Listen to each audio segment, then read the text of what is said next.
The man's come out with a knife there. Oof! Look here, look.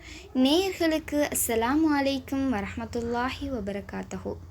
நீங்கள் கேட்டுக்கொண்டிருப்பது தீன் பாதை channel.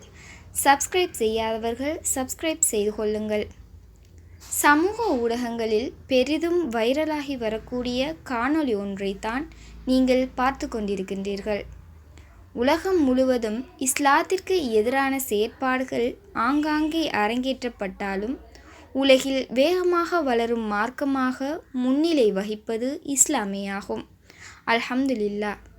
இவற்றை சகித்து கொள்ள முடியாத சில காடையர்கள் குழப்பத்தை ஏற்படுத்தும் வகையிலும் மனித மனங்களில் குறிப்பாக இஸ்லாமியர்களை புண்படுத்தும் நோக்கிலும் பல நாசகார செயற்பாடுகளை நடைமுறைப்படுத்தி வருகின்றார்கள். அந்த வகையில்தான் அதிகமாக மாற்று மதங்கள் செறிந்து வாழக்கூடிய லண்டன் நகரிலுள்ள துருக்கி நாட்டிற்கான தூதரகத்திற்கு முன்னால் ஒரு மாற்று மத இளைஞர் இவ்வாறான முஸ்லிம்களுக்கு எதிரான ஒரு செயலை அரங்கேற்றியுள்ளார்.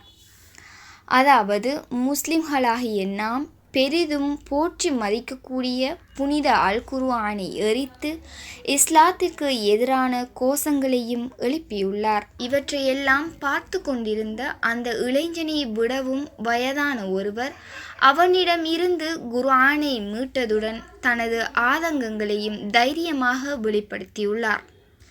முஸ்லிம்களும் முஸ்லிம் அல்லாதவர்களும் ஒரு விடயத்தை முழுமையாக உணர வேண்டும்.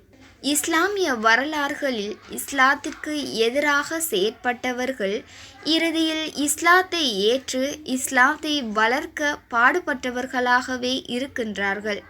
இது இறைவனின் மார்க்கம். ஒட்டுமொத்த குர்ஆனை எரித்தாலுமே இஸ்லாம் வளரும். உலகம் முழுவதும் கோடிக்கணக்கான ஹாஃபில்கள் அல் குர்ஆனை மனனமிட்டுள்ளார்கள்.